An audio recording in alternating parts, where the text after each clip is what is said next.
the great conservative movement of America and of our time. A brush fire of freedom is being lit all over this country. We, as an irate, tireless American populace, will overcome the few radical leftists that control the levers of power today. Joe Biden's failed economic policies has given us inflation like you can't believe, and the border is in disarray. It's amazing how few of the people commenting on this have actually bothered to go see what's happening. Well, Congressman Andy Biggs of Arizona actually went to the border. Biggs, where's Andy? Boy, oh boy, Andy. There's a guy. He's tough.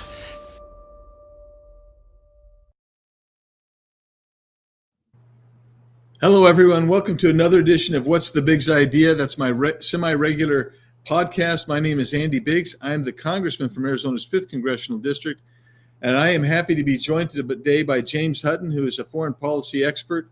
He's written a number of books on that topic, and I'll just read his bio, and then we're going to jump right into these important topics. James is a former Assistant Secretary in the United States Department of Veterans Affairs. He served for nearly 27 years as a U.S. Army officer, retiring in 2013 as a colonel. His assignments took him from throughout the United States, Germany, Bosnia, Kosovo, Kuwait, and Iraq. He's a graduate of Oklahoma State University, Webster University, and the National War College. He is author of several books. His most recent is Biden-Harris: Views of Misguided Policies, Foreign and Domestic 2021 through 2023. So, James, thanks for joining me today. Appreciate it. I'm glad to be here, Congressman. So, the first thing I think we need to get to is this. What are the differences, just from a 30,000-foot view, of the Trump foreign policy versus the Biden foreign policy? Well, the one word I would use right away is strength.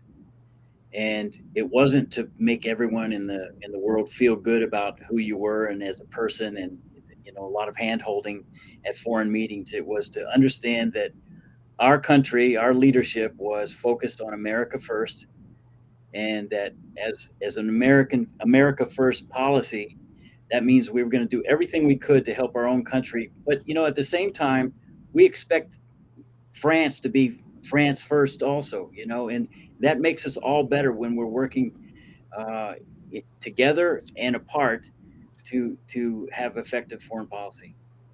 So, James, I guess I would. So that's the Trump approach, and I think you hit on some things I think that we might get into in a moment. But you talked about strength, America's interests first, respecting other nations, basically understanding that they also want self-determination. They want to be able to basically have their sovereignty, right? They want to be able to be the nation they want to be. So how does that compare to the Biden-Harris foreign policy? Well, I would say that the Biden-Harris policy has been kind of all over the map. And because it's been all over the map, it has caused things like Russia to invade Ukraine. Based on what? Based on our experience in Afghanistan, where we needed to leave and we wanted to leave. No one wants war to continue, but we had gone 18 months without having any casualties. And then suddenly we leave without a big plan. We take military out instead of civilians first. And the upshot is we had 13 Marines and soldiers killed. And even an upshot of that was the reaction that you get the feeling that the reaction to it immediately also came from the White House. And that was when we sent guys out thinking we were firing on enemy combatants, but we fired on a family, but because it was in haste. That leaves a bad taste in the mouth of everyone in the country, everyone in the world, but places like Moscow, Beijing look at it and say, this is our opportunity. This country is out of control. They don't have control of their foreign policy. And this is the time for us to do what we need to do and have wanted to do for a long time. And the invasion of Ukraine, I think, can easily be traced to what we did in Afghanistan and the activities. You spoke to me earlier about being in Taiwan. China wants Taiwan and they've wanted it for a long time, but now they see it as a possibility. And suddenly they're getting surrounded by Chinese Navy and Army forces, right off their shores. And it looks to a lot of us like that's a preparation for an invasion. They wouldn't have thought about that under President Trump because they know there would be some kind of action. And the good thing is they didn't know what that action would be. Yeah. And so, we've got that problem too, where our president tells them what we're going to do and, what the plan is and all of that. And we don't need it. We want people on their heels.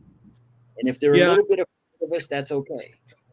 Yeah, I think that analysts, international relations theorists, foreign policy analysts described President Trump's foreign policy as strategic confusion.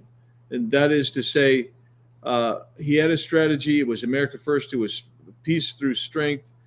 But they did not know what the response would be if they engaged in conduct that we viewed with disfavor. I mean, there really was this ambiguity in their minds. I think, other than the fact that this America is going to be going first, and that leads me to kind of the next question I want to ask. And I'll contextualize it by saying this, James. As I've been around the world and traveled, and I used to do some work for NGOs, going to multilateral institutions and whatnot. Right. And I thought I understood a significant portion of that. But as I get out as a member of Congress and meet with leaders of nations, what I'm convinced of more than ever is that they look to the United States, whether they're friend or foe, ambiguous, whatever it may be. No one, I shouldn't use the term ambiguous, because nobody in the world looks on the U.S. with ambiguity. They want to see what's going on. And if the U.S. is strong economically, culturally, societally, domestically, and is projecting strength, it seems to create stability in the rest of the world. And I wanted your thoughts on that. Right. And, the result of that ambiguity, if you will, is that during President Trump's term, there were no wars, there were no new wars, there were no even close to being new wars. And that includes in places that have happened since that maybe we're not directly tied to, but they have a direct impact on us. And that is what we're seeing in Israel. I don't think that would have even happened, because I suspect they wondered, what will America do if we attack Israel, and if Iran and the Houthis and the Hezbollah and Hamas all gang up on Israel like they thought they were going to do? What would the United States do? So they thought that was their time too, and they knew also by that time the possibility of President Trump coming back would be a bad scene for them, and they would have to contend with that all over again and delay what they really wanted to do. So that's the kind of policy we need. We need our partners to be part of that, because I know there's some consternation about our relationships in NATO and other foreign countries, but we do need those other countries to play their part. And that was another thing. President Trump was causing people to have to pay up for NATO like they're supposed to. That doesn't seem like that's a big high priority right now. And we're going to need them to be at their best when we're doing it. It's not just Uncle Sugar taking care of the world. Yeah, I mean, that's an interesting point. And to that point, as we wrap a lot of these things together, and you contextualize this, when you start talking about ultimately last October 7th, right? Not the most recent one, but a year ago, October 7th, where Hamas attacked Israel. Some analysts have decided or have the opinion, I tend to think I agree with this, that's because U.S. projected weakness.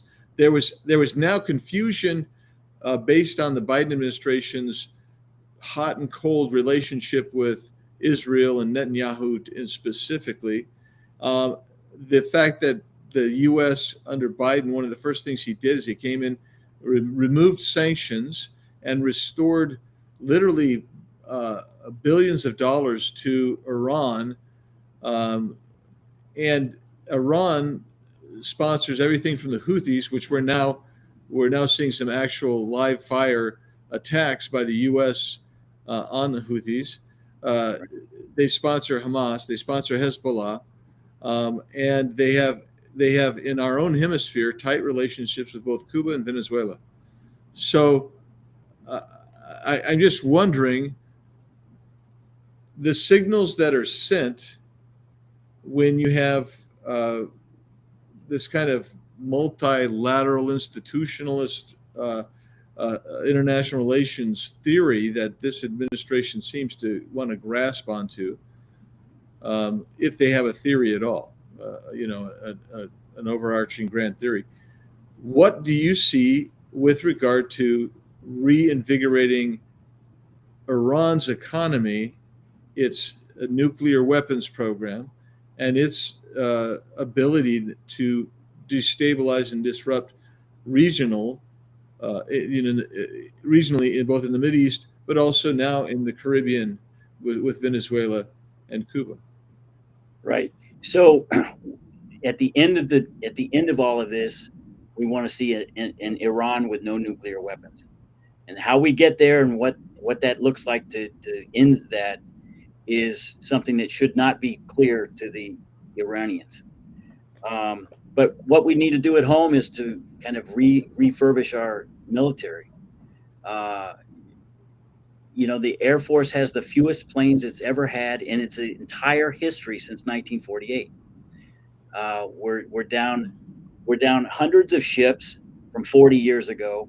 I'm not saying it's a 1-for-1 anymore, because there's a lot of technology that can replace just sheer numbers, but that has to be strong, and it has to be present around the world, and visible. That doesn't mean we have to go fight all the time. In fact, we don't want to fight, and if you show that projected strength, you won't have to fight as much.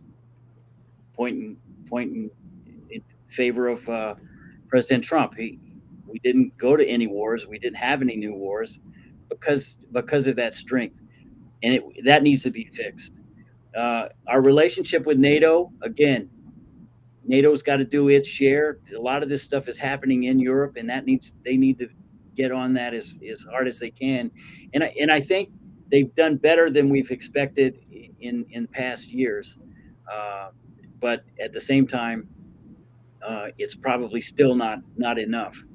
So I think that it's a combination of things. And in our relationships with places like South Korea and Japan and the Philippines and Australia and New Zealand have to keep being strengthened. And the stronger they are in their region, the more we're going to ultimately keep the big kahuna in all of this, and that is China, more in their box, because China is looking for opportunities in every turn. They project themselves in diplomatic, information, military, economic realms at all times throughout the entire world.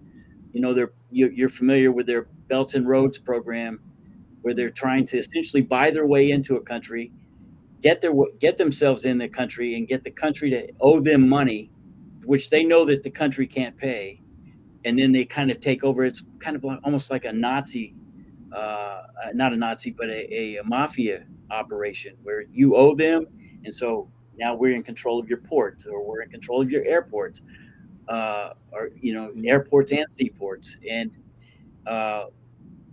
that's the kind of thing that we need to head off. But you got to head it off at all kinds of different junctures, and I think strengthening our military is paramount, but also keeping in mind that right now, not the biggest enemy in the world. I don't think Iran's going to attack the United States with ships on the shores of Florida, but at the same time, they're certainly wreaking havoc in the region. We know that a lot of trade is not going through the Suez Canal now because of Iran, and they're trying to create chaos because that's what they can do. and we need to stop that. And we certainly cannot allow them to have a nuclear force. And they're Yeah, I probably, mean, yeah, go ahead. I'm sorry, James. Go ahead and finish your thought. I said they're probably pretty close to that now. And I don't get intel reports at where I'm at now, but at the same time, I think we can see the writing on the wall. That's what they want. They think that's going to give them leverage, and we can't let that happen. And Israel won't let it happen either. Yeah, so there's a lot to unpack there. So just to give you an idea on you mentioned the Air Force, fewest planes. Look, the F-35 has been woeful. Even it's something like 100 million a copy, and we have some basic fundamental things on that plane that don't seem to be actually operable. And I think the number that I saw a month ago was only 29% of F-35s are operational on any given day. I mean, I want you to think about that, Yeah. the amount of money that's gone into that, and you can't even fly 50% of your force. I mean, that's really a problem for us going forward as well. I want to give you some states, and I want your just kind of a rapid fire expression of how we got where we are, where the outlook is. Now you're going to want to expand on every one of these, but Okay. you got about a minute on every one, James. I mean, that's really so. All right. So here we go. Let's start first now with North Korea. Very different, and I'll just try to give a brief context every time. Very different scenario under President Trump, who was actually trying to and looked like he might have been successful in getting Kim Jong-un to stand down on his nuclear program. Tell me, North Korea, where we are today, where we end up going. Well, they have conducted so many tests that we've lost count, and they probably, just my view again, they probably have a nuclear weapon or two, but that's really, I suspect that's what they've got, and that's all they've got. They've got a lot of troops. They've got a population that is underfed. They're about 3 inches shorter per person in North Korea than they are in South Korea, and these people are all related. So they've got real big problems. They've also got a big problem with the South Korean force. I did training exercises with the South Koreans, and I'm telling you, they're extremely professional force, ready and willing to fight the North Koreans if need be. But at the same time, we want to keep them in their box, and we certainly don't want that crazy guy using a nuclear weapon. Right. So yeah. Yeah. So you've got a potential hotspot always in the Korean Peninsula. Recently, just so people are aware, they actually shot a missile that directly invaded the airspace of Japan, which they shot stuff over before, but never directly through the airspace. And that's, you guys have the fishing and the boat stuff going on up there. Let's go now. Let's go to Taiwan. Yeah, as I said earlier, just in the last several weeks, China's been doing exercises in the South China Sea and all the way around the country. They had them completely encircled at one point, and you can only think that there's a couple of things they're trying to do. First, they want to intimidate the Taiwanese people, because I think they believe that the Taiwanese people really want to be part of China again, and they really don't. They like being free people, because free people don't ever want to do anything else once they're free, and they are free people. But the other thing is, it may be preparation for some kind of landing, but this is not going to be what they might think it might have been. I'll give you an example. So when Russia rolled into Ukraine, they literally rolled across the border. It was not hard. It was not difficult, but to go from China to Taiwan is 120 miles over the water, and you've got a prickly, smart, able and willing force to repel them in Taiwan. I understand Taiwan's much smaller population. They're at extreme risk from China, but China hasn't been, none of their forces, their generals become generals on a political basis. And I'm sure that they were telling their leaders, just like the Russian army leaders, hey, we've got the best fighters in the world. We're the best. We're the best. We're the best. And then Russia found out the hard way that they weren't all that great. And I think China might find out the same thing. The last time they had any combat action was against Vietnam in 1979, because they thought that would be an easy pickings, and they scurried back across the border once they got a feel of the Vietnamese. So I don't I think maybe they're in a reassessment stage about what they're going to do and what they're really truly capable of, because again, they've had a lot of firings of defense officials in the last several months. And it could be that once they've gotten into reassessing, because they said, we don't want to be the Russians, and they've decided that maybe they need to get a lot better before they start gallivanting around the world. But they do want Taiwan. They've said they want Taiwan. They've said it out loud. They've made it a proclamation that Taiwan will be ours again. And to be honest, let's say the truth here, and that is Taiwan's never been part of China under the communist Chinese. So it's all hogwash from the mainland Chinese. They want the technology. They want the smart people. They want the creative people, because one thing we're finding in China is they're having to steal intellectual property and technology, because they're clamping down on their population the richer they get, because they can't have people out there innovating, thinking freely. And that's what you need to get better at technology and intellectual property. And they can't allow that. So they're in a quandary. They're stealing, but at the same time, they're clamping down on their people. They want the Taiwanese, who are extremely successful people.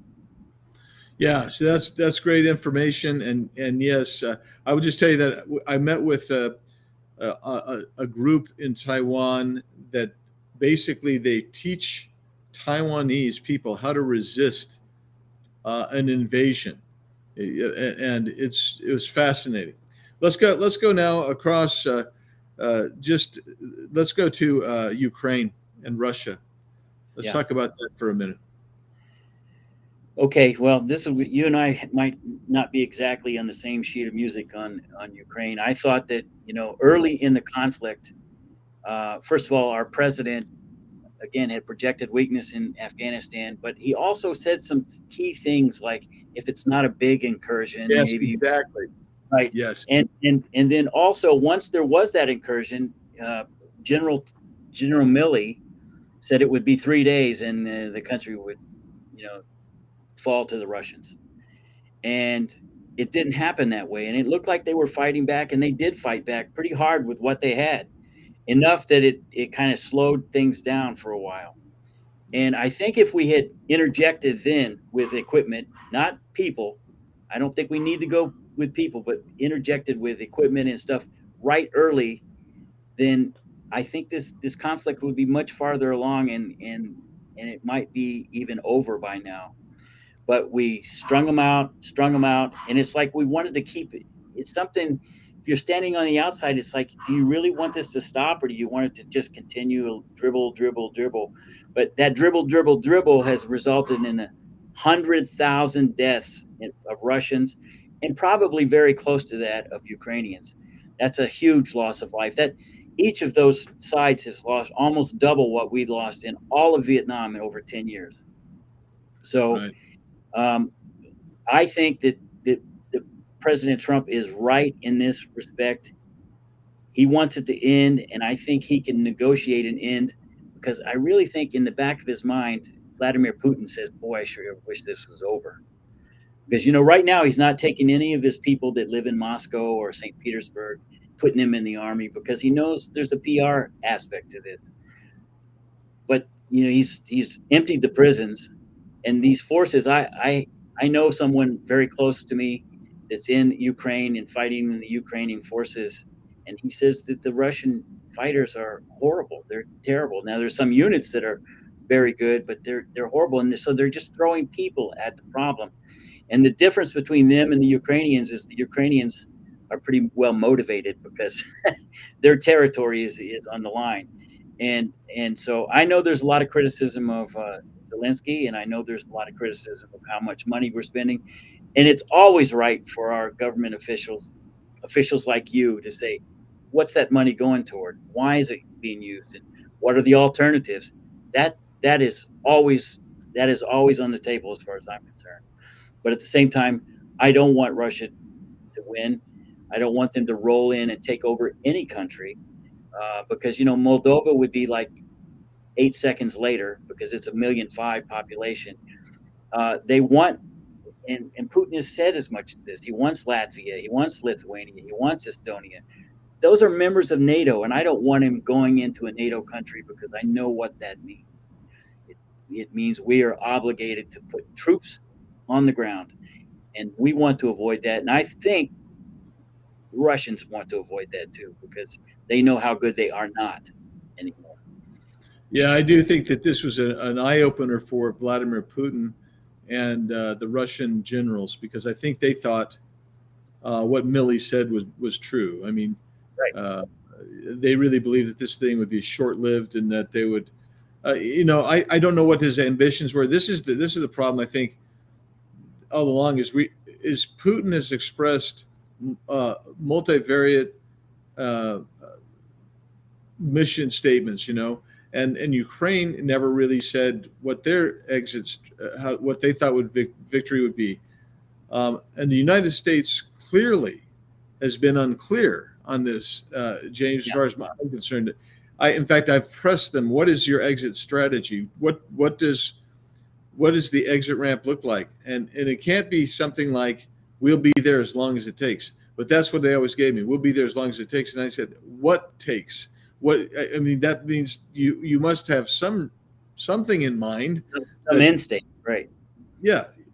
What is that? And nobody would actually be able. They could never articulate that. So anyway, that's going to go on. Looks like for quite a while.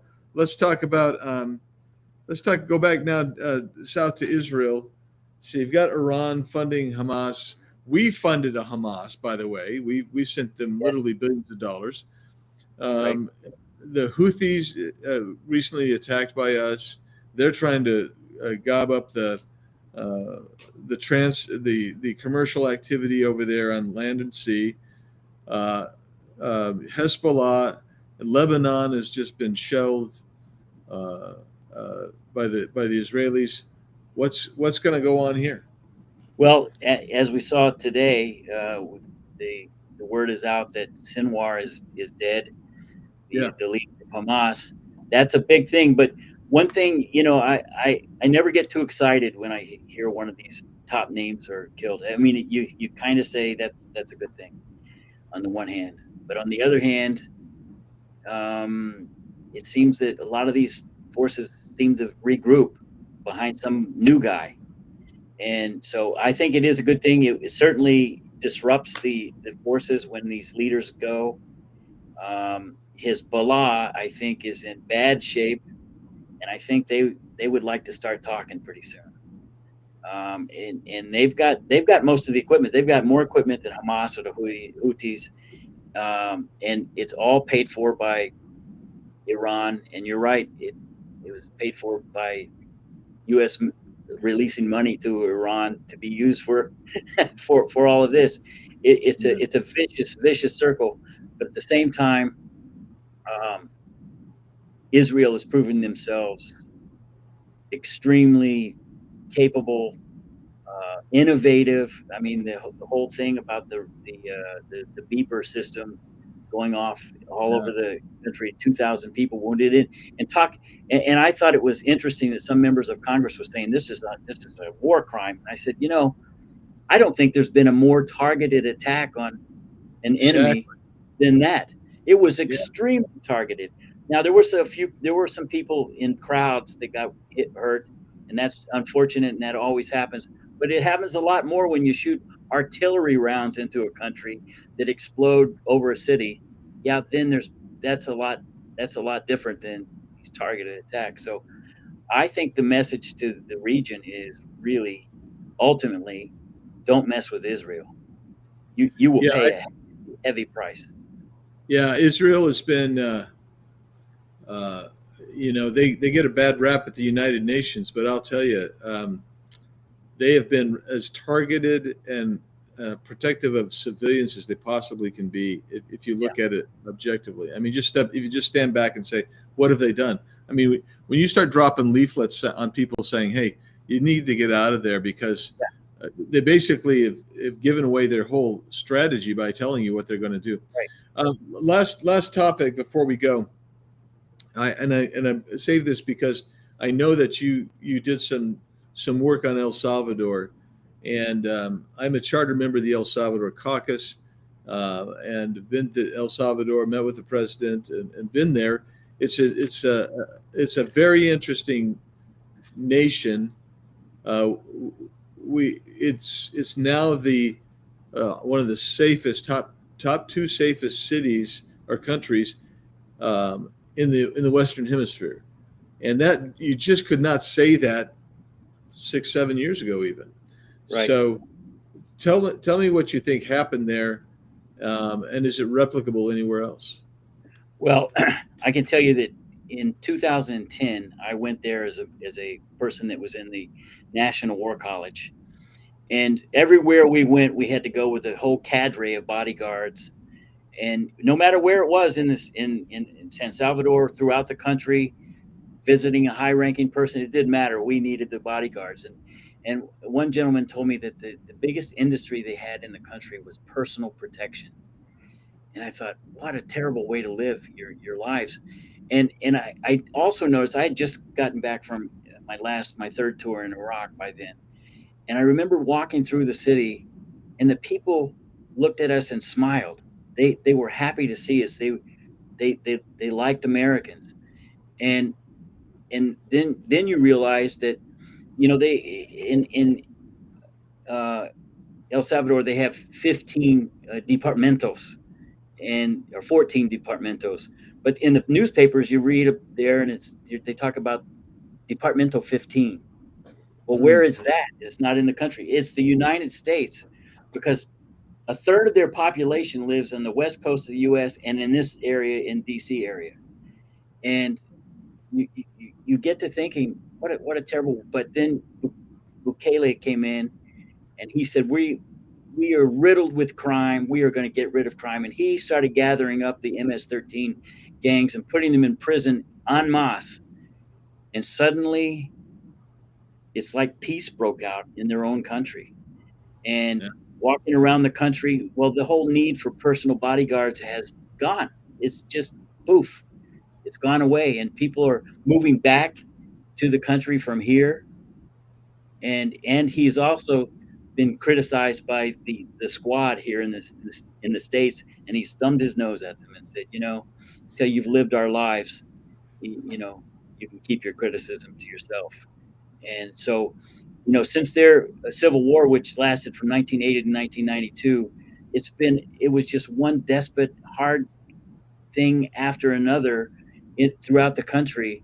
And it seems like they're on track, and they're very industrious people. They have a lot of capability down there. And now that they're not being held down by criminal gangs that are just the worst kind of humans you could come across, now that that's gone, they can be very productive members of the Central American community. Yeah, I think so. And this is one of those classic things where you were talking about earlier with Belt and Road. Guatemala is being courted by the Chinese right now. El Salvador has repelled all of China's efforts to recruit them because El Salvador wants to be friends with the United States, because Kelly is a free market kind of guy, sees the prosperity the U.S. has, the proximity, and so many of his people live up here, So it's just an amazing thing that was going on. Now, James, we're out of time. Foreign policy right now, international relations, these issues that are huge. I mean, we didn't get Afghanistan as fulsomely as I would have liked. I mean, when you think about that, just a month and a half ago, I think in July, they were doing a parade with literally hundreds of millions of US tanks and our armored vehicles rolling through the streets, demonstrating how powerful that the Taliban is. I mean, how asinine is this become? So, yeah. I just want to thank you for your service. Thanks for taking time today. Thanks for sharing your expertise on foreign affairs, and look forward to talking to you soon. James Hutton, everyone, thank you. And please join us next time for another edition of What's the Big's Idea?